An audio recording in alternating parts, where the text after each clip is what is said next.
Murder on the Lunar Express, written by Paddy Finn. Subscribe for more chapters. Chapter 12. Foxhole. Captain Fox paced behind his deck, chin in hand. The sharp creases of his uniform had rounded, as if he'd taken it off only to put it back on for our meeting. He looked like he'd aged years. Michelle and I sat in the matching chairs on the opposite side. Neither of us had said a word since we'd encountered a pair of serious-faced security guards responding to reports of a disturbance in the starboard suites. After a hushed back and forth over their headsets, they had their instructions. One stayed to secure the scene. The other escorted us to the captain's office, double time. "Walk me through it one more time, Miss Benoit. Tell me what you remember." Michelle sniffled. Her knuckles whitened as she crushed an unused Kleenex in a balled fist. "I was walking from my room to the North Star Lounge. I wanted to see the cabaret singer. I got turned around and ended up in the wrong hallway." "And that's where you encountered Mr. Miller?" Fox asked. "No. I ran into him earlier. I was alone." "Okay. Go on." "I noticed one of the doors was cracked open. I thought that was odd since no one was around. I looked a little closer, and that's when I saw the—" She forced down a sob. "That's when I saw his—" Her shoulders heaved, and she buried her head in her hands, weeping silently. That's when she saw Matteo Russo's fingers sticking out from under the door. By the time I'd caught up to Michelle, she'd thrown the door all the way open, revealing his body sprawled out across the floor of his quarters. I could still see him flat on his back, neck cocked at an awkward angle, staring blankly from the one unswollen eye. In the brief moment between me peeking through the door and the guards showing up, I ascertained that there were no glaring physical wounds or obvious signs of a struggle. No bullet holes, no pools of blood, nothing to directly suggest foul play at first blush. There would need to be further investigation, of course, but that would come in time. When Captain Fox asked, I told him exactly that. Without responding, he lowered himself into his chair. He propped his elbows up on the desk and tented his fingers in front of him, then stared off into the middle distance. Perhaps the answers he sought were somewhere out there. Michelle and I didn't have them. "And no one else saw the body?" "Not that I know of, no." I looked at Michelle. "Did you notice anyone else around?" She shook her head. "Good." Fox breathed a sigh of relief. "Then this information doesn't need to leave my office." "What do you mean?" Michelle had recovered enough to chime in. "Shouldn't the other passengers know as a matter of safety?" "Safety from what?" Fox's question bore a cold, critical edge. "For all we know, Matteo Russo died of natural causes." "He was a young man in good health, Captain, at least by all appearances. Are you aware of some underlying condition we don't know about?" Fox swiveled in his chair to face me directly. "Apart from being a world-class pain in my ass?" "Is that a terminal condition?" I countered. The captain exhaled deeply. "I'll choose to interpret that as an attempt at wit rather than an implication, Mr. Miller. Don't get me wrong, there were plenty of times I wanted to wring that brat's neck. But at this point in my career, job security is paramount. Not too many folks are interested in hiring some of my extensive experience, and I'm not ready to retire. The last thing I would do is jeopardize my relationship with Mr. Denaro. I did my best to keep a healthy distance from all of the Russo siblings. Including this evening, which you could easily prove with the ship's security footage." A relaxed grin spread across Fox's face. "On the case already, I see. You are absolutely right. Our security technicians are in the process preparing the pertinent footage to be forwarded along to the Lunar Security Force as we speak." I wasn't aware Lunasec needed their evidence pre-chewed. More than anything, it was their mastery of surveillance tactics that helped them enforce the rigid laws of their jurisdiction. By relying on an all-seeing eye to guide an iron fist, Lunasec earned a reputation to be feared, if not respected. However, there was no need to explain any of this to Captain Fox. Anyone traveling away from Earth professionally would have at least one anecdote involving a close call with Lunasec. It was a rite of passage. I allowed his flimsy story to stand, knowing I could pick it apart later if need be. Besides, the less I antagonized Fox now, the greater chance he would allow me to investigate unimpeded later. Is there any reason we can't see it now? Apparently, Michelle didn't get the memo. Ah, Miss Benoit, I understand why your journalistic inclinations would have you rushing to get this scoop, so to speak, but you have to remember that these are no ordinary circumstances.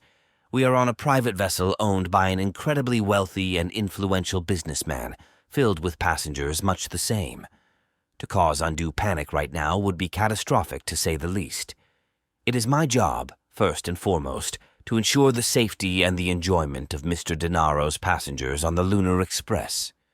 Right now, that requires your utmost discretion regarding this matter. It is in the best interests of all parties involved that news of Mr. Russo's unfortunate demise does not leave this room. Upon landing, Lunar Security Force agents will conduct an official inquiry. Discretion? Michelle asked incredulously. Are you telling us to keep silent about the death of a passenger on the ship we are riding? Are you mad? There's no way you can do that. You'll find that the captain of a spacecraft enjoys considerable latitude in enforcing the rules as he sees fit in between ports. Stepping foot on this ship with the intention to leave Earth's atmosphere is tantamount to contractual agreement with those terms. If you don't believe me, I'd be happy to provide you with the full text of the applicable statutes for you to read while you wait in the brig. Michelle was gobsmacked. Freedom of the press meant little when faced with the harsh reality of interstellar law. I braced for her scalding rejoinder and had to admit I was more than a little disappointed when she exercised the same self-restraint I had. I assumed that she had also realized she stood to lose far more than she did to gain by tangling with Dylan Fox. I understand, she said calmly, gathering her composure. She flashed a nervous, dull-eyed smile. In that case, I will follow up with the Lunar Security Force when the time is appropriate. She pushed herself to her feet with the help of her chair's armrests. If that is all. Fox nodded and gestured at the door. The journalist showed herself out. I desperately wanted to know if Fox really thought that a reporter of her pedigree would really turn down the chance to get a head start on what was sure to be a massive story, but I didn't ask for fear of saddling Michelle with any undue scrutiny. There's not a chance in hell she leaves this thing alone, Fox admitted. Hopefully she'll at least wait until we land to break the news. Would you really arrest her if she didn't? I'm prepared to use whatever resources are at my disposal to ensure the success of my mission, Fox stated plainly. Nothing more, nothing less. That said, I understand that you are under pressure from your client to get to the bottom of a string of incidents that, we almost assuredly agree, includes this. I can make arrangements for you to view both the room and the body, but it will have to wait until my team has completed their protocol. Wait for my word. In the meantime, I would advise that you get in touch with said client to evaluate your next steps. Don't worry, I have already taken it upon myself to inform them of Mr. Russo's passing. Thanks, I mustered. I still could not tell whether Fox thought I was working for Wilder or Denaro, or both. It was going to take a certain amount of finesse to handle those conversations when the time came. Now I understand that you and the deceased had an altercation at the liftoff event, one that called for intervention from my security staff. Their assistance was limited at best. I did have words with Mateo, though. I was already uncomfortable with where this was going. And if that led to another altercation, perhaps one in a less public place, it will turn up in the security footage our techs are currently going through with a fine-tooth comb. So if there is anything we need to know about, you're better off telling us sooner than later. Very, very uncomfortable. Of course, a piece of missing footage can be just as incriminating given the proper context, he continued, especially for someone seen in a public spat with a man right before he turns up dead. The captain's equivocation was infuriating.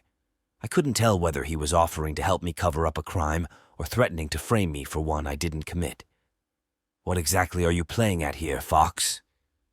No games, only facts. I suggest you check in with your handler, keep your head down, and follow my lead. I had a long list of suggestions for him as well, but the thought of having to share a cell with Kat convinced me to bite my tongue. Fox mistook my silence for assent. We have an understanding, then. I would appreciate it if you headed straight back to your quarters so as to not draw any further attention to the situation. I had managed to keep my temper in check so far, but it was dangerously close to boiling over. Am I dismissed? Fox regarded me neutrally. I'm not your boss, Mr. Miller. Just someone trying to help.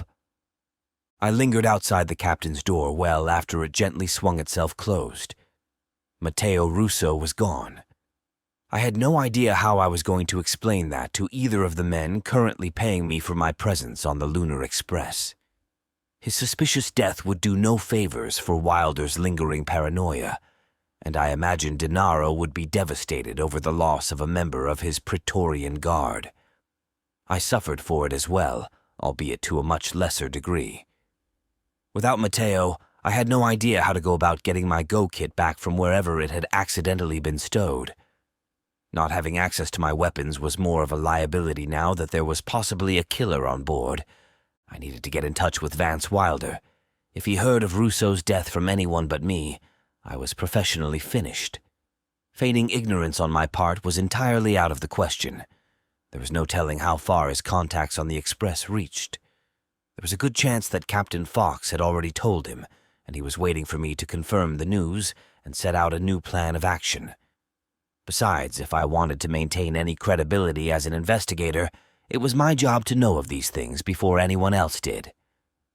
While exchanging sensitive information via Comex was a reckless practice I tried my best to avoid, I didn't want to risk Fox's ire by deviating from my path to pay Wilder a personal visit.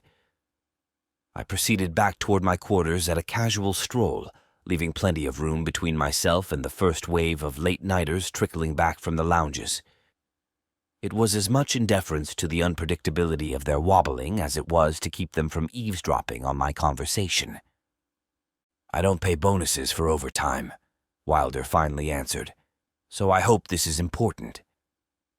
The temptation to power down my Comex and toss it into the nearest refuse chute rather than deal with his bullshit barely lost out to my desire to get paid. Matteo Russo's dead. I hoped my blunt delivery would force him into a sloppy reaction. Is that what that commotion was? He asked nonchalantly. I hadn't considered that Wilder might be staying in the same block of suites as Russo, which meant he would have heard Michelle's scream. Perhaps even her hushed pronouncement. I can't say it comes as much of a shock. Shame. Was anyone else hurt? I might as well have told him that the Express was running low on clean towels. My acquaintance with Matteo Russo had been brief and occasionally fraught, but there was no need for such disrespect. Who said he was hurt? Common sense. Live by the sword and whatnot. Besides, it wasn't like he went of old age. Unless, of course, I could see what he was fishing for. Nothing confirmed yet. I knew that if I was going to prove myself a valuable resource, I had to do better than that. Authorities are with the body now, but I've made all the arrangements to launch my own private inquiry after they clear out. Good man. Keep me up to speed. I'd ask if you think I should be worried, but if anything, I feel a bit safer with him gone. No offense, of course. His words stung more severely than I would have thought. Was there any chance he'd chosen that phrase intentionally? I know you're close with the Denaros. I didn't intend any hard feelings. Before the insult, I was already planning on generating discomfort of my own. Now it felt justified. Of course not. You weren't the one doing business with them. My counterattack served a dual purpose. Beyond playing on his insecurities surrounding him not belonging in the big leagues, it also touched on Matteo's strange claim that he and Wilder had reached some sort of business arrangement. Don't worry, I don't judge you for it, Wilder assured me. Not too harshly, at least. We've all found ourselves in bed with partners beneath our standards before. I couldn't tell if he was still bashing the Dineros or had moved on to disparaging me directly. If he had, then the feeling was mutual. Literally as well as figuratively, he added hastily, attempting to recast the errant statement as a joke. Appreciated, I responded flatly. I stepped aside to make room for a profoundly wide and happy couple waddling down the hallway. Unlike the other passengers rushing from destination to destination, they took their time in admiring the superb craftsmanship that embellished every last facet of the Lunar Express. They stopped in front of a massive picture window and held hands, taking in the breathtaking view of the vast starscape outside. They were blissfully unaware of the macabre events of the evening. I was jealous. Seriously, though, do you have any idea who was behind it? Wilder asked, cracks beginning to appear in his veneer of unflappability. Anyone or anything to look out for? Whether he genuinely felt endangered, or was simply his guilty conscience at work, was yet to be seen. Not yet. Like I said, I'm waiting for my chance to inspect the body and the scene. Your best bet is to stay in your quarters until I tell you otherwise. But wasn't he killed in his room? Don't answer the door. It occurred to me how fishy it would be for such a prominent guest to hole up for the entirety of their trip.